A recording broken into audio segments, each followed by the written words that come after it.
berdoa, ya Allah Roh Kudus, sebentar kami akan membaca dan merenungkan kebenaran firman-Mu. Terangi dan kuasai hati kami, supaya kami bukan hanya membaca, tapi kami merenungkannya dan menghidupinya dalam kehidupan kami. Engkau urapi hamba-Mu yang penuh dengan keterbatasan, Engkau pakai untuk menyampaikan isi hati-Mu. Di dalam nama Tuhan Yesus Kristus kami berdoa dan bersyukur. Amin. Shalom Bapak Ibu Saudara. Kita bersyukur hari ini kita bisa beribadah di KU1, baik jemaat yang hadir secara onsite dan juga jemaat yang mengikuti secara streaming YouTube. Saudara, mari kita bersama-sama membuka Alkitab kita, saudara, sesuai dengan tema hari ini, yaitu Injil dan kuasa kata-kata. Maka saya ingin mengajak kita membaca satu bagian firman Tuhan, hanya 2 ayat saja dari Yakobus 3, ayat 9 dan ayat yang ke-10. Yakobus 3 ayat 9 dan yang ke-10. Kita baca bersama-sama saudara-saudara. 1, 2, 3. Dengan lidah kita memuji Tuhan Bapa kita, dan dengan lidah kita mengutuk manusia yang diciptakan menurut rupa Allah. Dari mulut yang satu keluar berkat dan kutuk. Hal ini saudara-saudaraku tidak boleh demikian terjadi. Saudara-saudara, di depan ini saya membawa sebuah odol. Semua pada sudah sikat gigi kan? Puji Tuhan ya. Saudara, dan saya membawa sebuah kertas berwarna coklat ini. Dan saya ingin tanya saudara-saudara, kalau Bapak Ibu nyikat gigi, seberapa banyak sih odol yang dipakai saudara? Coba ya. Seberapa banyak saudara? Segini? Terlalu dikit ya saudara ya. Tambah ya, ini mah cuman nyampe di nyela-nyela sela-sela gigi aja ya. Oke, kita coba tambah ya saudara ya. Kayaknya mungkin seperti ini kali ya. Hah? Itu gigi apa ya? Oke, saudara, mungkin ini kebanyakan ya. Maka kita perlu masukin lagi ya. Saudara, sebentar ya. Saya itu belajar satu jurus sakti memasukkan odol ini ke dalam tempatnya. Tunggu loh saudara, ini saya pelajari dari semalam nih. Coba ya. Oke, dikit lagi nih. Nah ya.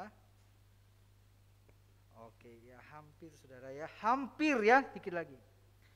Oke saudara, hasilnya seperti ini saudara ya. Ada yang bisa bantu saya gak saudara? Saudara-saudara, odol itu kalau udah dikeluarin gak bisa dimasukin lagi. Kata-kata kalau sudah dikeluarkan tidak bisa ditarik lagi. Usaha kita pengen masukin lagi itu gak bisa saudara. Seperti kata-kata kita, entah itu baik atau pedas kata-kata itu, tapi kalau sudah dikeluarkan tidak bisa ditarik lagi. Ada berapa banyak kata-kata yang kita keluarkan setiap hari? Penelitian mengatakan ribuan kata-kata kita bisa keluarkan setiap hari. Baik lisan maupun tulisan, saudara. Di tempat kerja kita berkata-kata. Di rumah kita berkata-kata. Di sekolah kita berkata-kata. Di gereja kita berkata-kata. Mau ke warung di sebelah rumah, pasti kita berkata-kata. Setiap kata yang sudah dikeluarkan gak bisa ditarik lagi, saudara. Apalagi kalau kata-kata itu pedesnya minta ampun. Menancap di hati dan pikiran orang. Bagaimanapun kita akan berkata, maaf aku akan tarik kembali kata-kataku, itu gak akan menarik kata-kata itu. Kata-kata kita mengatakan, aku menarik bukan seperti sebuah sedotan, aku pengen tarik lagi kata-kata itu, gak bisa. Kata-kata itu sudah terlanjur dikeluarkan dan menancap di hati dan pikiran orang. Saudara-saudara, kata-kata yang sudah dikeluarkan tidak bisa kita tarik lagi. ketika sudah keluar dampaknya sangat dahsyat sekali. Bisa membangun atau menghancurkan. Bisa menghidupkan atau malah mematikan. Sudah kalau kita bicara baca Kejadian, Allah itu berkata-kata. Iblis juga berkata-kata. Tapi bedanya apa? Ketika Allah berkata-kata, ada kehidupan. Tapi ketika si setan, si iblis berkata-kata, kematian. Jadi bisa kontra sekali kata-kata, saudara. Bisa menghidupkan, bisa mematikan. Saudara, karena itu saudara, karena kata-kata punya pengaruh dan dampak yang besar, serta tidak bisa ditarik lagi, maka penulis surat Yakobus di ayat 1 dan kedua mengatakan seperti ini, saudara ya. Saudara-saudaraku, janganlah banyak orang di antara kamu mau menjadi guru. Sebab kita tahu bahwa sebagai guru kita akan dihakimi menurut ukuran yang lebih berat. Sebab kita semua bersalah dalam banyak hal. Barang siapa tidak bersalah dalam perkataannya, ia adalah orang yang sempurna, yang dapat juga mengendalikan seluruh tubuhnya. Firman Tuhan berkata, jangan banyak yang mau menjadi guru. Siapa di sini yang jadi guru, saudara? Guru sekolah minggu ada? Ini udah dengar kan? Dilarang, saudara-saudara ya. Lalu dilanjutannya adalah karena guru akan dihakimi menurut ukuran yang lebih berat. Saudara, menjadi guru itu pekerjaan yang sangat mulia. Karena ketika kita mengajar murid itu bisa memberi pengaruh yang besar kepada anak murid kita. Saya ingat sekali guru saya, hanya dua guru ya yang saya ingat sekali, saudara, dalam hidup saya. Pertama, guru yang sering hukum saya gitu ya. Apa gitulah dihukum. Atau guru yang memberi motivasi, menginspirasi hidup saya. Selalu seperti itu. Ya, kalau saya ada kata-kata yang keluar dari guru saya yang tidak baik, itu pasti keinget. Atau kata-kata yang memotivasi saya. Jadi dua hal itu pasti, karena dampak kata-kata itu begitu besar, begitu menancap di hati dan pikiran kita. Saudara-saudara, guru bisa diartikan dalam bagian ini sebagai pengajar firman. Tapi penekanannya adalah pada profesi guru itu mengajar dengan kata-kata. Maka penulis surat Yakobus ini ingin mengatakan bahwa menjadi guru itu gak mudah loh. Berkata-kata itu jangan pikir gampang berkata-kata. Ngomong itu gak gampang. Pernyataan untuk mengatakan bahwa jangan banyak yang mau menjadi guru memperingatkan bahwa tugas ngomong, berkata-kata, berbicara itu gak mudah, ada resikonya, bahkan bisa baik atau buruk. Maka sudah di ayat kedua dilanjutkan seperti ini ya. Kita semua bersalah dalam banyak hal. Jadi pada bagian awal perikop bicara tentang lidah ini udah diomongin dulu. Kita semua salah dalam banyak hal. Jadi diingatkan bahwa saya dan saudara, kita semua adalah orang-orang yang berdosa, orang-orang yang salah. Sehingga kata-kata yang kita keluarkan itu potensi untuk salahnya juga besar sekali, saudara-saudara. Setiap kata-kata yang keluar dari mulut saya berpotensi untuk melukai dan menyakiti hati orang lain. Sehingga sudah semakin banyak orang ngomong sebenarnya, makin besar potensi itu untuk menyakiti orang lain. Jadi orang yang terlalu banyak ngomong itu juga hati-hati, ya, karena terlalu banyak yang keluar kata-kata dari mulut kita berpotensi menyakiti hati orang lain. Saudara-saudara, karena kata-kata memiliki potensi keliru, namun tidak bisa ditarik lagi, maka kita tidak boleh sembarangan berkata-kata. Dan kita perlu sangat berhati-hati. Makanya saudara-saudara, penulis Yakobus mengatakan bahwa lidah itu sangat berbahaya. Makanya ketika berkata-kata ada dua hal yang kita perlukan ketika kita berkata-kata dengan lidah kita, saudara. Yang pertama, saudara, kita perlu mengendalikan lidah, karena lidah yang tidak terkendali akan menyeret kita jatuh ke dalam dosa. Mari kita baca ayat ketiga dan keempat, saudara ya. 1, 2, 3. Kita mengenakan kekang pada mulut kuda sehingga ia menuruti kehendak kita. Dengan jalan demikian kita dapat juga mengendalikan seluruh tubuhnya. Dan lihat saja kapal-kapal, walaupun amat besar dan digerakkan oleh angin keras, namun dapat dikendalikan oleh kemudi yang amat kecil menurut kehendak jurumudi. Saudara, bagian ini banyak sekali metafora yang sangat menarik untuk kita sama-sama perhatikan. Di bagian ini, metafora yang diberikan oleh penulis untuk bicara tentang kendali berkata-kata adalah kekang pada mulut kuda dan kemudi pada kapal-kapal. Kuda itu binatang yang kuat, saudara, dan sering dipakai untuk perang. Begitu kuatnya dia kalau tidak dikendalikan bisa kemana saja, suka-suka dia, liar. Tapi kekang itu membuat kuda bisa diarahkan kemana. Arahnya mau ngapain dia bisa diarahkan. Dengan adanya kekang pada mulut kuda, maka penunggang kuda bisa mengatur, mengendalikan mau dibawa kemana kuda ini. Lalu metafora yang kedua tentang kendali adalah soal kapal. Kapal itu besar, kalau ikut arus ya bisa, ikut angin ya bisa. Makanya kalau tidak hati-hati sudah kapal bisa salah arah atau terbalik di tengah lautan. Maka bagaimana caranya supaya kapal itu terarah kepada satu tujuan? Maka ada kemudi kapal. Ada kemudi yang mengendalikan supaya mau kemana ini kapal. Dan kemudi ini meskipun kecil, tapi kemudi ini mengarahkan, mengendalikan kemana kapal akan berlayar. Saudara, demikian halnya dengan kata-kata, saudara. Kata-kata itu juga perlu dikendalikan, dikemudikan, saudara. Butuh kekang dan kemudi dengan kata-kata kita. Jangan asal nyerocos saja, karena kalau tidak dikendalikan begitu dahsyatnya bahaya dari sebuah kata-kata. Saudara, maka hal yang penting sebelum berkata-kata adalah pikir dulu. Saudara, begitu banyak orang yang bicara dulu baru mikirnya belakangan. Ngomong aja dulu, apalagi di saat kita lagi emosi, lagi marah, lagi betul-betul lagi geram sekali, saudara, kita nggak bisa kendalikan. Apa aja yang mau keluar, kebun binatang pun semua dikeluarkan, saudara. Kata-kata kotor, makian, keluar cepat dari mulut kita. Bahkan mungkin, saudara, kecepatan omongan kita melebihi kecepatan cahaya, saudara. Kita nggak usah mikir dulu, cepat sekali orang ngomong dulu, mikirnya belakangan deh. Saudara, padahal Tuhan memberikan kepada kita akal, pikiran untuk menjadi kemudi awal sebenarnya.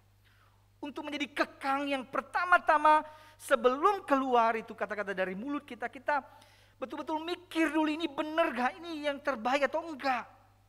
Maka sangat penting sebelum ngomong, pikir dulu. Karena dengan mikir, saudara, kita itu punya waktu dengar dulu, refleksikan dulu, dan kita bisa seleksi kata-kata apa yang akan keluar nantinya. Dan ini menarik sekali bahwa Yakobus di pasal pertama pernah menyinggung hal ini. Ya. Katanya begini, setiap orang hendaklah cepat untuk mendengar, tetapi lambat untuk berkata-kata dan juga lambat untuk marah. So, dalam proses mendengar sebenarnya kita mikir, kita rem sedikit, kita beri jeda untuk memikirkan apa yang mau kita ngomongin. Karena terlalu cepat kalau tidak pakai mikir, saudara, kata-kata itu akan menjadi dahsyat dan berbahaya sekali. Contohnya begini, saudara, dalam konteks pelayanan atau bergereja, kita sangat perlu pengendalian dalam berkata-kata. Soalnya dalam kehidupan bergereja itu, bersinggungan itu kadang-kadang hanya karena masalah kata-kata, saudara. Saya tersinggung karena kata-katamu seperti itu, padahal sebenarnya hatinya tidak ada niatan untuk itu. Tapi ya itulah, manusia memang punya perasaan dan bisa tersakiti. Dan begitu dahsyatnya, saudara-saudara, bahaya kata-kata. Maka kita tidak boleh sembarangan untuk ngomong. Termasuk ketika kita memberi masukan kepada seseorang, dipikirkan benar-benar. Apakah waktu kita ngomong ini motivasi kita apa? Ingin menjatuhkan dia? Ingin melampiaskan kekesalan kita? Atau karena kita mengasihinya? Soal motivasi yang berbeda akan mengeluarkan kata-kata yang berbeda. Maka saudara-saudara, kita perlu sangat berhati-hati ya, dalam konteks bergereja ini sangat-sangat penting dan relevan. Termasuk ketika kita bercanda, saudara. Ya, candaan itu juga perlu dipikirkan. Kan kita kadang-kadang begini, saudara ya. Kalau kita bercanda, itu beda-beda tipis ya antara candaan dan hinaan. Itu kan di garis tipis yang kayak dikit-dikit bisa candaan, bisa hinaan. Tapi nanti kalau udah jadi hinaan, kita kan cuman bercanda. Canda sih canda, saudara. Tapi kok nyakitin ya? Kok sampai menusuk-nusuk ke hati dan jiwa kita? Canda sih. Candanya cuma ngomong soal fisik, ngomong soal apalah begitu ya, soal baju, soal apapun. Canda hanya sekedar bercanda, tapi bagi sebagian orang mungkin waktunya tidak tepat. Itu bisa jadi nyakitin, saudara. Makanya perlu memikirkan betul-betul apa yang keluar dari mulut saya ini. Harus dipikirkan. Tapi ini saya juga terus mengevaluasi diri saya. Kadang kita juga membenarkan diri kita begini. Gua mah otentik. Gua ngomongnya emang kayak gini. Otentisitas saya itu seperti inilah saya ngomong. Tapi saya pikir-pikir, saudara, kadang-kadang kata-kata otentik ini tentu penting jadi otentik. Tetapi otentisitas ini perlu dipertanyakan. Apakah ini hanya cara untuk membenarkan diri saya, atau saya memang tidak mau mengakui bahwa saya salah? Karena otentisitas kita itu tidak benar-benar otentik yang kudus ya, saudara. Sudah dicemari oleh dosa sehingga kita perlu sangat berhati-hati. So, di tempat kerja seperti apa kata-kata kita? Antara bos kepada bawahannya, antara karyawan dengan rekan kerja, dengan satpam, dengan tukang kebun, dengan siapa saja. Bagaimana cara kita memperlakukan mereka dengan kata-kata kita, saudara-saudara? Apakah kata-kata kita adalah kata-kata yang merendahkan posisi mereka atau membangun mereka? Atau kata-kata itu dimotivasi oleh kasih kita? Satu orang tua menegur anaknya. Bagaimana cara ia mengatakannya? Kapan ia ngomong? Karena menegur di saat yang tidak tepat juga, omongan itu jadi nggak penting, saudara. Maka ada satu orang pernah berkata kepada saya seperti ini. Kalau kamu nanti menikah, satu kuncinya agar kamu bisa mengendalikan lidah kamu. Jangan berkata-kata di saat kamu sedang marah atau kesal sama pasanganmu. Karena kata-kata yang keluar di saat kita sedang marah, itu adalah kata-kata yang akan kita sesali di kemudian hari. Saudara, maka saya belajar, saudara, ketika hati saya sedang tidak baik-baik saja, maka saya lebih baik memilih diam. Karena saya takut sekali malah kata-kata saya menyakiti jauh lebih sakit lagi daripada persoalan yang sebelumnya. Maka dalam salah satu buku parenting katanya begini, untuk anak ya, atau dengan pasangan. Tegur di saat non-konflik. Ya, tegur anak, tegur pasangan, tegur saudara, tegur teman di saat lagi gak ada masalah. Bukan saat lagi perang-perangnya, saudara ya, lagi tegang-tegangnya. Karena di saat itu orang gak mau dengar. Benar gak, saudara ya? Orang kalau lagi emosi, lagi marahan, hei, kamu harus baca Alkitab ya. Kamu doa. Itu jadi omongan yang gak akan didengarin, saudara. Kenapa? Karena waktunya tidak tepat. Tapi beri nilai, beri pengajaran itu di saat lagi sedang baik-baik. Hubungannya lagi baik, maka beri nilai itu, beri teguran itu. Jadi saudara, sebelum ngomong mikir dulu, karena kalau tidak dipikirin dampaknya sangat berbahaya. Saudara, di ayat ke-5 dan ke-6 kita akan melihat ya, apa yang menjadi dampak buruk dari lidah yang tidak terkendali itu. Di sana dikatakan begini, saudara ya. Demikian juga lidah, walaupun suatu anggota kecil dari tubuh, namun dapat memegahkan perkara-perkara yang besar. Lihatlah, betapapun kecilnya api, ia dapat membakar hutan yang besar. Lidah pun adalah api, yang merupakan suatu dunia kejahatan dan mengambil tempat di antara anggota-anggota tubuh kita sebagai sesuatu yang dapat menodai seluruh tubuh dan menyalakan roda kehidupan kita, sedang ia sendiri dinyalakan oleh api neraka.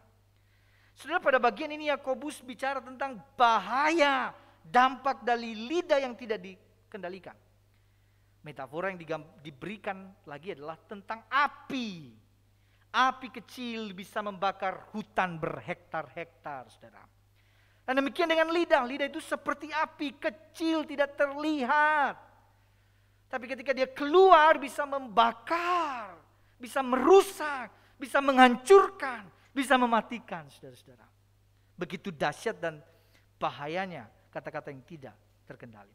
Apa saja dampaknya, saudara-saudara? Pertama, kata-kata yang tidak terkendali bisa merusak gambar diri seseorang.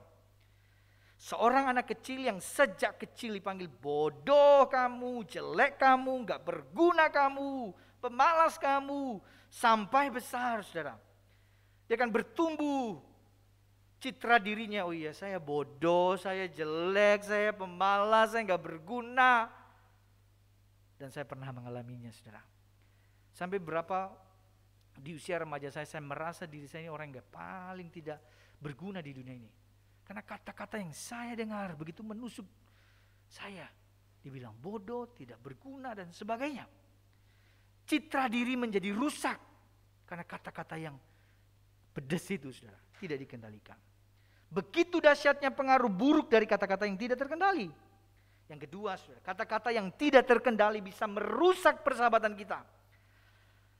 Awalnya baik-baik, sahabatan dekat sekali, kayak perangko dengan surat, saudara.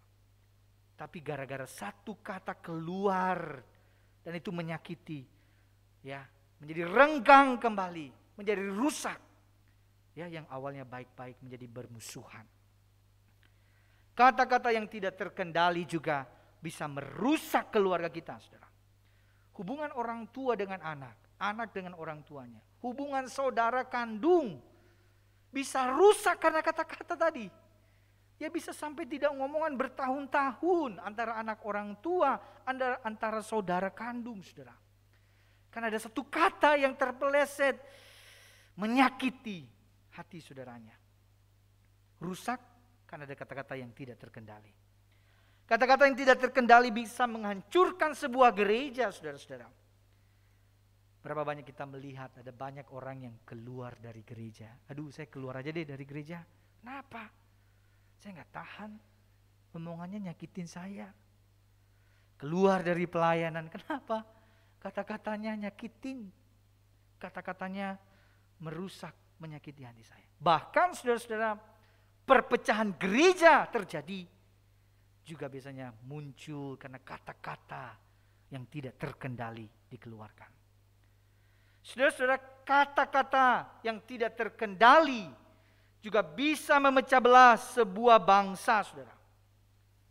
Di negara kita ini, kita sudah melihat bagaimana satu kata dipelintir, saudara, dihilangkan. Bisa terjadi polarisasi yang kuat sekali di negara ini. Bisa terjadi perpecahan. Saudara, menuju pesta politik 2024, kita diramaikan dengan perang kata-kata di media sosial. Wah, hujat menghujat dan sebagainya. Dan itu muncul. Makanya tadi coba lihat eskalasinya, saudara.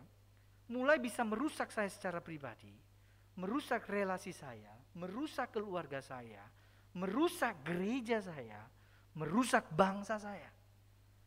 Jadi kata-kata itu kecil, sedikit saja dikatakan sudah, maka dampaknya begitu buruk sekali. Oleh karena itu, saudara, ya, kita perlu namanya hikmat. Maka di pasal 1 jelas sekali itu bicara soal hikmat. Orang berhikmat memikirkan matang-matang apa yang akan dikatakannya dan kapan waktu yang tepat untuk mengatakannya. Maka kita butuh hikmat Tuhan. Kapan saya harus bicara? Kapan saya harus diam? Itu juga perlu betul-betul butuh hikmat Tuhan. Maka saudara, pada poin pertama tadi, kita perlu mengendalikan lidah, karena lidah yang tidak terkendali akan menyeret kita jatuh ke dalam dosa. Poin yang kedua, saudara. Nah, menarik ya. Kita tidak mampu mengendalikan lidah, tadi di Yakobus, jika kita belum menyerahkan seluruh hidup kita di bawah kendali Yesus Kristus. Coba kita perhatikan ayat 7 dan ayat yang ke-8, saudara. Saya membacakan kepada kita semua ya.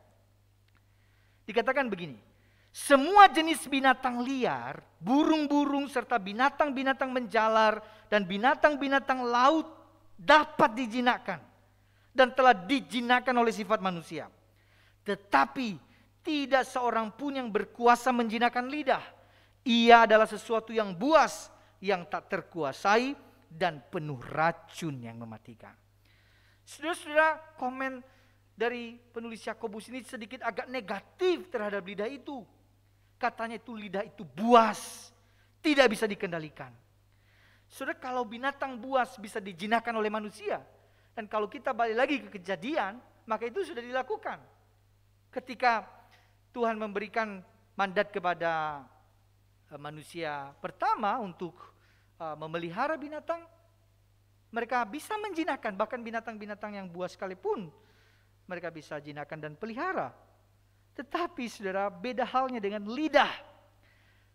Yakobus mengatakan lidah itu tidak bisa dijinakkan karena lidah lebih buas daripada binatang.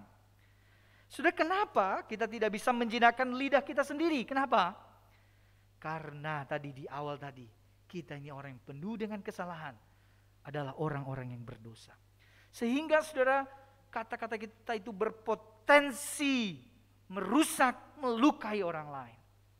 Maka saudara, kita harus menyadari bahwa kita bisa mengatakan hal yang baik sekarang. Semenit kemudian kita bisa mengatakan hal yang paling buruk.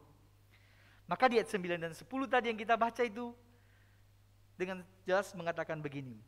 Dengan lidah kita memuji Tuhan Bapa kita, dan dengan lidah kita mengutuk manusia yang diciptakan menurut rupa Allah. Dari mulut yang satu keluar berkat dan kutuk. Begitu tidak konsistennya lidah manusia ini, saudara. Di gereja kita bisa memuji Tuhan. Tapi sesaat setelah kita keluar dari gedung gereja ini, kata-kata kita bisa memuji setan. Sudah ada orang setelah pulang ibadah ngegosip, ngomongin orang. Ada orang yang pulang ibadah sampai di rumah bertengkar sama saudaranya, bertengkar sama orang tuanya. Ada orang yang pulang ibadah di jalanan ketemu dengan pengendara yang tidak taat lalu lintas. Ngumpat dengan mulutnya, saudara, marah-marah, keluarkan kata-kata kotor. Begitu mudahnya sekali. Hanya hitungan detik bisa berubah kata-kata ini. Dari yang baik bisa jadi berubah jadi yang buruk. Begitu mudahnya kita tidak konsisten di dalam berkata-kata. Saudara, maka di ayat 11 dan 12 di bagian ini dikatakan begini. Adakah sumber memancarkan air tawar dan air pahit dari mata air yang sama? Saudara-saudaraku, adakah pohon ara dapat menghasilkan buah zaitun? Dan adakah pokok anggur dapat menghasilkan buah ara? Demikian juga mata air asin tidak dapat mengeluarkan air tawar. Sudah penulis surah Yakobus mengaitkan dengan sumber ya. Katanya begini, tidak mungkin sumber air yang sama menghasilkan jenis air yang berbeda. Tidak mungkin buah yang sama, pohonnya sama, buahnya bisa berbeda. Tidak mungkin. Maka Yakobus berkata bahwa lidah itu harusnya digunakan konsisten. Kita tidak boleh sebentar menggunakan lidah kita untuk Tuhan, puji Tuhan, haleluya. Tapi sesaat kemudian kita puji setan, saudara-saudara. Dengan kata-kata kotor, kata-kata kasar, kata-kata yang menyakitkan. Saudara, namun yang harus kita sadari bahwa kita tidak mampu mengendalikan lidah kita. Ingat, kita orang berdosa. Jika kita belum menyerahkan seluruh hidup kita di bawah kendali Yesus Kristus. Maka sesuai dengan tema kita, Injil dan kuasa kata-kata. Disinilah Injil itu harusnya sungguh-sungguh meresapi seluruh aspek hidup saya. Pikiran saya diresapi oleh Injil. Termasuk cara ngomong saya juga diresapi oleh Injil. Kata-kata yang keluar dari mulut kita, itu saudara mengungkapkan apa yang ada di dalam hati kita. Jika di dalam hati kita ada kasih, percaya saudara, kata-kata kita penuh kasih. Jika kata-kata kita penuh amarah, maka di dalam hatinya, bisa jadi penuh dengan dendam dan kebencian. Maka butuh Injil untuk betul-betul meresapi hati yang seperti itu. Karena dari hati yang dipenuhi oleh Injil itu akan keluar kata-kata yang juga merepresentasikan Injil kasih Kristus itu, saudara-saudara. Maka saudara, Injil itu terwujud di dalam cara kita berkata-kata. Bukan cuma kita pahami, tapi kita hidupi. Dan bagaimana cara menghidupinya, saudara-saudara? Melalui kata-kata kita. Ya, orang yang menghidupi Injil, kata-kata yang keluar dari mulutnya pasti berbeda. Cara dia menegur, cara dia berbicara, bahkan penekanannya, saudara, tinggi rendahnya bisa berbeda. Aksen-aksennya bisa berbeda. Misalnya saudara, ketika sama anak-anak, kalau biasanya kita akan bicara begini, "Hei, jangan buang sampah sembarangan." Ya mungkin kalau diresapi oleh Injil, cobalah diubah. "Nak, ayo buang sampah di tempatnya." Sesederhana itu, tetapi Injil itu mengubah cara berkata-kata kita. Mendorong orang untuk semakin lebih baik, berdampak baik di dalam dirinya. Saudara-saudara, tetapi yang harus kita sadari begini, sebagai orang berdosa, kita harus sadar kita susah menjinakkan lidah kita. Jadi jangan ada yang berpikir, "Oh, saya paling bisa berkata-kata baik." Saya bilang tadi, saat ini saya bisa baik kata-katanya. Tapi sesaat kemudian saya bisa menyakiti saudara. Saya bisa menyakiti istri saya dengan kata-kata saya. Maka saudara, jika kita ingin belajar mengendalikan lidah, maka pertama-tama kita harus datang dan mengaku pada Yesus. Mengatakan, "Tuhan, aku orang berdosa. Aku gak bisa nguasain lidah saya ini. Aku gak bisa menguasai, mengekang dahsyatnya dampak dari lidah ini. Aku butuh Tuhan, juru selamatku. Kekang, tolong saya, kendalikan lidah saya. Supaya yang keluar itu berkat, bukan kata-kata yang buruk." Saudara-saudara, niscaya dengan sungguh-sungguh memberikan diri di bawah kendali Yesus, kita dimampukan berkata-kata dengan penuh hikmat. Amin, saudara. Amin. Saudara, sebagai kesimpulan seperti ini ya, kita perlu mengendalikan lidah, karena lidah yang tidak terkendali. Kita perlu mengendalikan lidah, jikalau tidak kita akan diseret jatuh ke dalam dosa. Namun kita tidak mampu mengendalikannya jika kita belum menyerahkan seluruh hidup kita di bawah kendali Yesus Kristus. Kiranya Tuhan menolong, memampukan kita melakukan firman-Nya. Mari kita bersama-sama saudara mengambil waktu merenung, berdiam diri sejenak. Mari kita mohon Tuhan ingin bicara apa kepada saya hari ini. Mari kita berdiam sejenak saudara.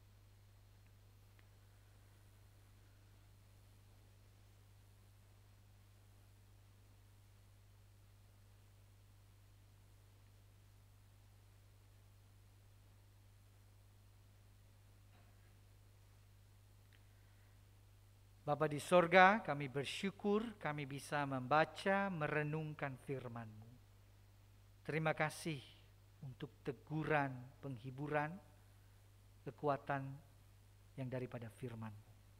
Hamba-Mu sudah selesai berkata-kata, Roh Kudus menolong, menyertai setiap kami, setiap umat-Mu di dalam melakukannya di dalam kehidupan sehari-hari.